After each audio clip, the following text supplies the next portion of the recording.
ServiceNow just reported their earnings and stock is down by 10%. It's currently trading at about $1,030.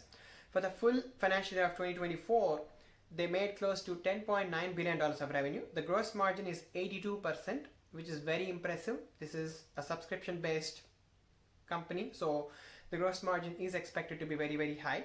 And when I look at the free cash flow margin, that's 31.5%, which is impressive, but it includes stock-based compensation. So it's not indicative of their profitability. So I look at net income for this company, which is only $1.4 billion. So based off of close to $11 billion of revenue, this company only made $1.4 billion of net income. So that's like 11 to 12% net profit margin, which is not super. And this company is already valued at more than $230 billion, and it's barely making $1.5 billion of net income, right? So that's a PE of 170.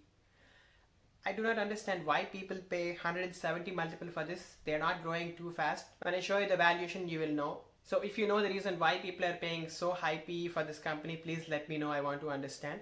Let's now look at their guidance for 2025. They're saying they can make anywhere between 12.635 billion to 12.675 billion, and that represents 18.5 to 19% year-over-year growth.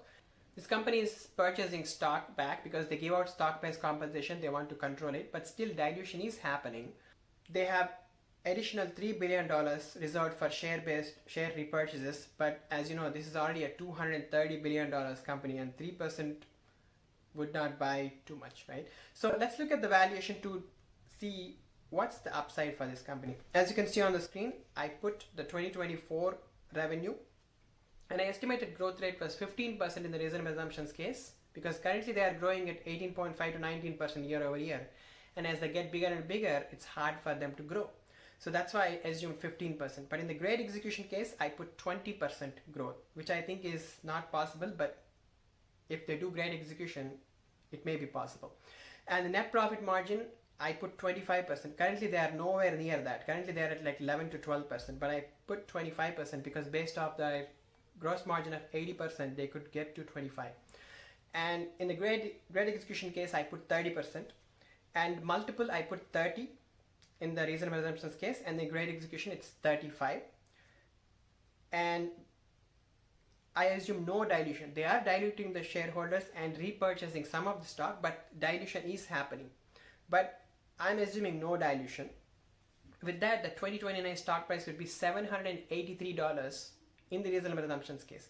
Currently, they're at $1,030, right? So that's negative 25% return in 5 years. So that's not at all attractive. Even in the great execution case, I'm only looking at 30% upside. So this is a big sell for me. If you understand why people are paying such high PE, I want to know. And if you are a buyer of this stock, I want to understand your growth projections, net profit margin assumptions, and the multiple assumptions. So conclusion is that ServiceNow is way ahead of itself, and the return will be negative in 5 years with my reasonable assumptions. So I'm going to stay far, far away from ServiceNow stock. Let me know your thoughts in the comments. Thanks so much for watching.